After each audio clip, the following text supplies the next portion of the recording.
Cette révélation donc, alors que les usagers du métro lillois attendent encore un geste commercial d'Ilevia après plusieurs semaines de perturbations, les tarifs devraient augmenter progressivement au cours des 8 prochaines années.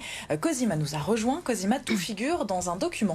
Oui, et c'est l'association Mobilil qui informe les voyageurs de l'état du réseau Ilevia en temps réel qui a pu se procurer ce document prévisionnel.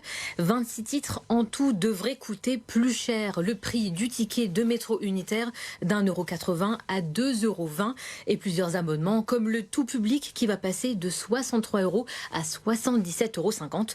Une hausse de plus de 20% sur certains titres. Bon, on parle encore au conditionnel, mais en tout cas, à première vue, ça ne fait pas l'unanimité. Ah non, après les nombreuses difficultés que connaissent les voyageurs depuis cet été, le problème d'amiante dans les rames, le problème d'amiante qui a causé un manque de rames, l'affluence sur les quais, eh bien cette nouvelle grille tarifaire, elle est très mal accueillie en pleine crise du métro lillois.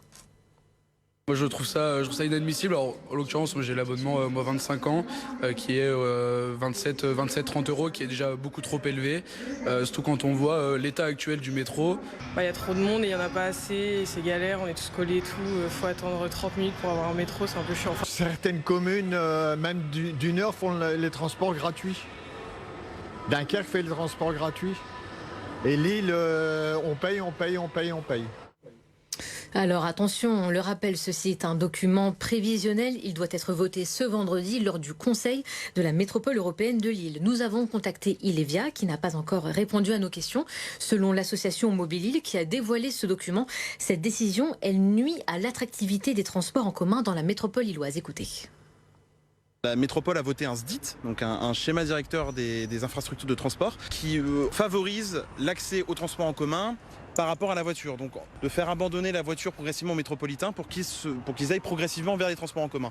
Et aujourd'hui, on a plutôt l'effet inverse, puisqu'avec l'augmentation de ces tarifs, forcément, l'attractivité sera moindre et donc les gens seront plus tentés de prendre la voiture que les transports en commun. L'association Mobilil, elle continue de demander le remboursement des abonnements. Une mobilisation citoyenne est prévue ce vendredi à 16 h devant le siège de la métropole européenne de Lille où sera débattue la hausse des prix des abonnements Ilevia. Merci beaucoup, Cosima.